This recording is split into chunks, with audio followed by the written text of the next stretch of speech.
మహాభారతం 57వ ఎపిసోడ్లోకి స్వాగతం. గత ఎపిసోడ్లో స్వయంవరంలో ద్రౌపదిని గెలిచి ఇంటికి తీసుకురాగా తల్లి కుంతీదేవి భిక్షను సమంగా పంచుకోండి అని చెప్తుంది. ద్రౌపదిని గెలిచి తీసుకువెళ్లిన ఆ వీరులు ఎవరో తెలుసుకురమ్మని కొడుకు దుష్టద్యుమ్నుడిని పంపిస్తాడు ద్రుపదుడు. తర్వాత తన పురోహితుడిని కూడా పంపిస్తాడు. తర్వాత రథాలను పంపి తన అంతఃపురానికి పాండవులను రప్పిస్తాడు. మీ కూతురిని మేము 5గురం వివాహం ఆడుతామని చెప్తాడు ధర్మరాజు. ఈ సంక్లిష్ట స్థితిని తొలగించటానికి వ్యాసుడు వస్తాడు. ద్రౌపదినికి ద్రౌపది పూర్వజన్మ వృత్తాంతం చెప్పటానికై ఏకాంత మందిరానికి తీసుకెళ్తాడు వ్యాసుడు. ఇక మిగతా కథను ఈ ఎపిసోడ్లో తెలుసుకుందాం. వ్యాసుడు ద్రౌపది గురించి చెప్పసాగాడు. ఈ ద్రౌపది పేరు గత జన్మలో ఇంద్రసేన, గొప్ప పతివ్రత, మౌద్గల్యుడు అనే మహామునికి భార్య. మౌద్గల్యుడు ముసలివాడు, కుష్ఠిరోగి, ఒంటి నిండా పుండ్లు ఉండి నిరంతరం నెత్తురు చీము కారుతూ నీచువాసన కొడుతూ ఉండేది. ఇంద్రసేన తన భర్తని ఏమాత్రం అసహించుకోకుండా ఆయనే లోకంగా పవిత్రంగా ఉంటూ ఆయన నెత్తురు చీము కడుగుతూ సేవ చేస్తూ ఉండేది. ఒకరోజు ఆయనకు భోజనం పెట్టింది. ఆయన తిన్నాడు.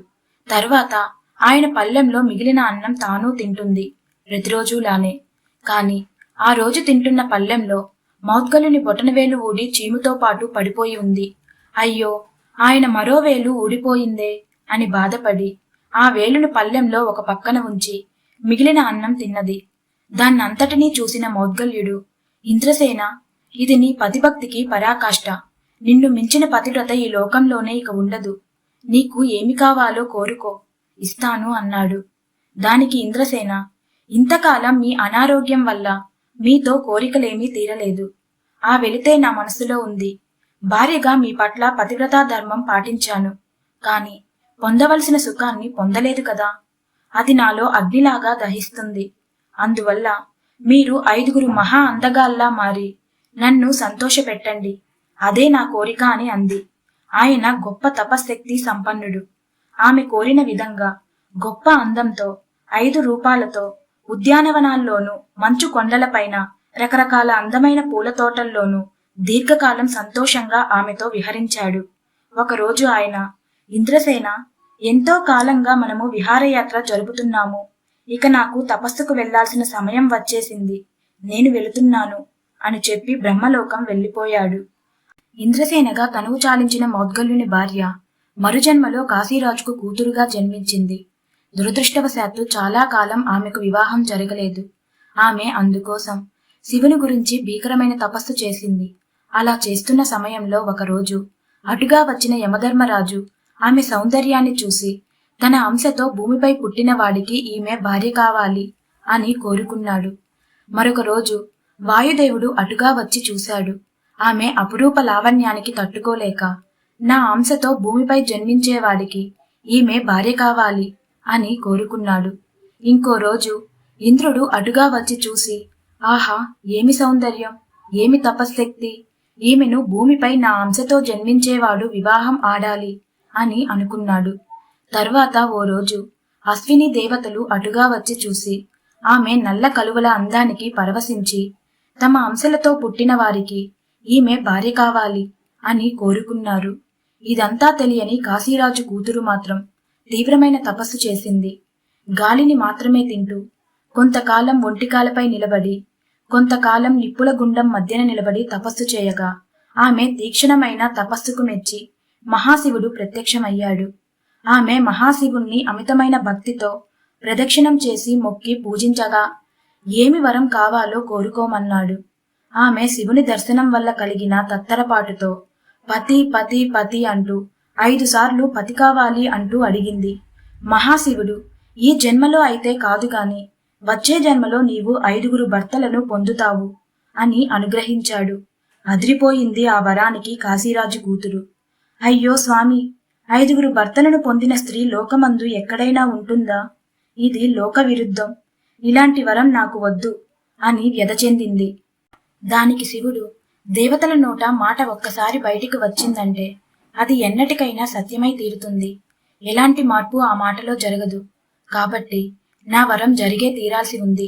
కాని 5గురు భర్తలు అయిన వారు చాలా ధర్మభర్తలై ఉంటారు అని అంటాడు. మహేశ్వర, అయితే ఒక భర్తతో శారీరకంగా ఒక్కటై తిరిగి రెండో భర్త వద్దకు వెళ్లేటప్పుడు నా కన్యత్వం చెడకూడదు, 5గురిని సమంగా సేవించే గుణం కలిగి ఉండేలా, 5గురి యందు సమానమైన ఇష్టం ఉండేలా, నా జీవితపు చివరి క్షణం దాకా ముత్తైదువులా ఉండేలా వరం ఇవ్వు అని కోరింది. దానికి పరమశివుడు సరే అని, గంగా నదీ తీరానికి దేవేంద్రుడు వస్తాడు, నీవు వెళ్ళి అతడిని నా వద్దకు తీసుకురా అని చెప్పాడు. ఆమె సరే అని పరమశివునికి ప్రదక్షిణం చేసి పూజించి గంగా తీరానికి వెళ్ళింది. కాశీరాజు కూతురు ఇంద్రుని కోసం వెళ్లే సమయానికి ఇంద్రుడు బ్రహ్మదేవుని వద్దకు వెళ్ళాడు. ఎందుకంటే నైమిసారణ్యంలో యమధర్మరాజు యజ్ఞదీక్ష తీసుకుని సత్రయాగం చేస్తున్నాడు. ఆయన యజ్ఞదీక్ష తీసుకున్నాడు కాబట్టి జీవుల యొక్క ప్రాణాలు తీయటం మానివేశాడు. దానితో అన్ని విధాలైన జీవులు చావులేక భూమి బరువెక్కిపోయింది. అదీకాక మానవులు కూడా చావు లేకుండా ఉంటే వారికి మాకు తేడా ఏముంటుంది? చావులేని దుర్మార్గులతో లోకం నిండిపోతే వారిని ఆపేది ఎలా అని బ్రహ్మదేవుని వద్దకు వెళ్లి బాధపడ్డాడు దేవేంద్రుడు. దేవేంద్ర, విచారించకు. యముని సత్రయాగం పూర్తి అయ్యేదాకా ప్రశాంతంగా ఉండు. ఆయన యాగం పూర్తయ్యాక తిరిగి జీవులను అంతం చేస్తాడు. అప్పుడు యముని పనిభారాన్ని పంచుకునే విధంగా యముని తేజస్సు, నీ తేజస్సు, వాయు, అశ్విని దేవతల తేజస్సు కలిగి 5గురు పుడతారు. వారు యముని చేతి ఆయుధాలుగా ఉపయోగపడతారు. పెరిగిపోయిన ఈ భూభారం అప్పుడు ఒక్కసారిగా తీరిపోతుంది అని చెప్పాడు. ఆ రోజు ఎప్పుడు వస్తుందా అని ఆలోచిస్తూ బ్రహ్మ నుండి సెలవు తీసుకుని వస్తుండగా గంగా నదిలో నిలబడి ఒక సుందర స్త్రీ ఉంది. చిత్రంగా ఆమె కళ్ళ నుండి కన్నీరు జారి నీటిలో పడుతూ ఉంటే ఒక్కో బిందువు ఒక్కో బంగారు తామర పువ్వులా మారుతుంది. అది ఇంద్రునికి చిత్రమనిపించి, కన్య, నీవు ఏ దేశపు దానవు? ఇలా ఎందుకు ఏడుస్తూ ఉన్నావు అని అడిగాడు. నన్ను గురించి గాని నా దుఃఖాన్ని గురించి గాని తెలుసుకోవాలంటే నీవు నాతో రా అంటూ ఆయన్ని తీసుకుని శివుని దగ్గరకు నడిచింది. చాలా దూరం నడిచాక ఒక హిమాలయ పర్వత గుహను చేరారు. ఆ గుహ రత్నాల అరుగుతో చేయబడి ఆ అరుగుపై మణులు పొదిగిన బంగారు సింహాసనం ఒకటి చాలా పెద్దది ఉంది. దానిపై ఒక యువకుడు కూర్చొని ఒక యువతితో జూదం ఆడుతున్నాడు. దేవేంద్రుని చూసి కూడా పట్టించుకోనట్టే ఉన్నాడు. దానికి ఇంద్రుడు ఆగ్రహించి, 3 లోకాలను నా వజ్రాయుధంతో పాలిస్తున్న వాడిని, ఇంద్రుడిని, నేను వస్తే సింహాసనం దిగి లేచి నిలబడకుండా అంత నిర్లక్ష్యంగా జూదం ఆడుతూ ఉంటావా? ఇంత పెద్ద సింహాసనం ఎక్కడానికి తగినవాడివా నీవు అంటూ ఆయన పరమేశ్వరుడని తెలియక సాధారణ పౌరుడని భావించి అలా ఆగ్రహించాడు ఇంద్రుడు. ఇక మిగతా కథను నెక్స్ట్ ఎపిసోడ్లో తెలుసుకుందాం.